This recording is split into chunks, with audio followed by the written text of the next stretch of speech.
Bismillahirrahmanirrahim. Assalamualaikum warahmatullahi wabarakatuh.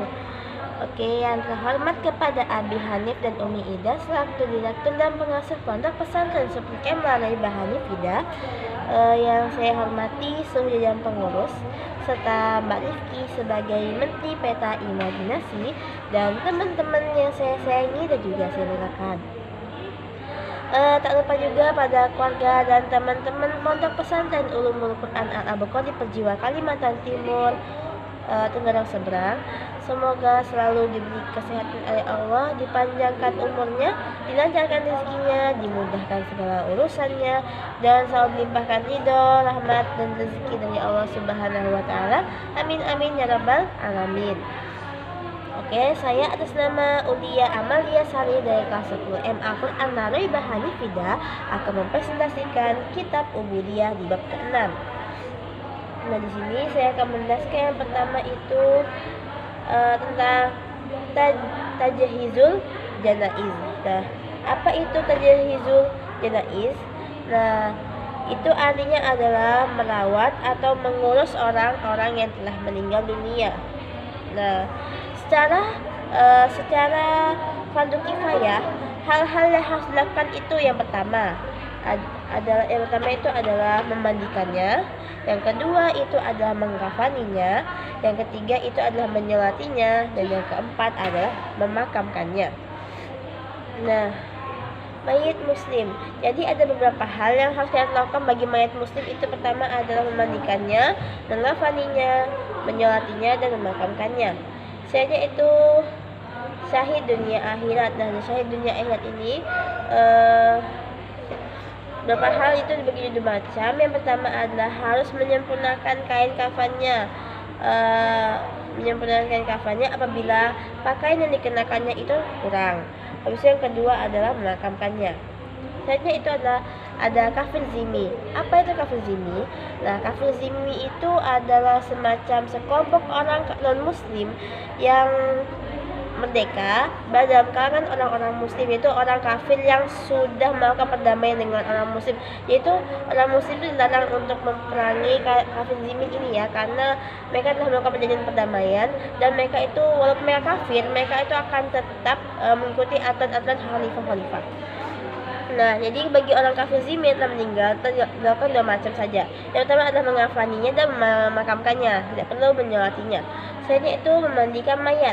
Nah, jadi sebelum kita memandikan mayat itu, hendaknya kita harus menyediakan perangkat-perangkatnya.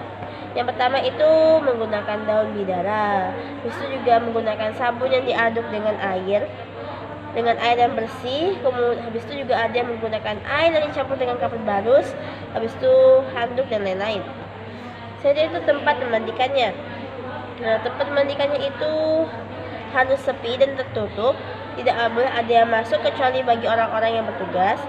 Habis itu harus ditaburi dengan wangian, misalnya adalah membakar dupa. Selanjutnya itu ada orang-orang yang memandikan. Jadi orang-orang yang memandikan itu yang pertama adalah orang yang memandikan itu harus sejenis. Contohnya itu seperti sepasang suami istri atau yang mempunyai ikatan dengannya. Itu adapun orang-orang yang lebih utama itu bagi mayat laki-laki, itu bisa ayahnya, saudara laki-lakinya, sepupu laki-laki, ayah dari paman lah, keponakan laki-laki, habis itu saudara laki-laki seayah, saudara laki-laki sekandungan, kayak gitu dan lain-lain. Selanjutnya itu adalah orang yang memandikannya itu harus memiliki sifat yang amanah. Selanjutnya itu adalah bayi yang lahir secara prematur, atau istilahnya bayi yang lahir sebelum genap 6 bulan atau belum sempurna. Yang pertama itu adalah lahir dalam keadaan hidup, yaitu ia dimakamkan sesuai dengan mayit muslim sebagaimana mestinya.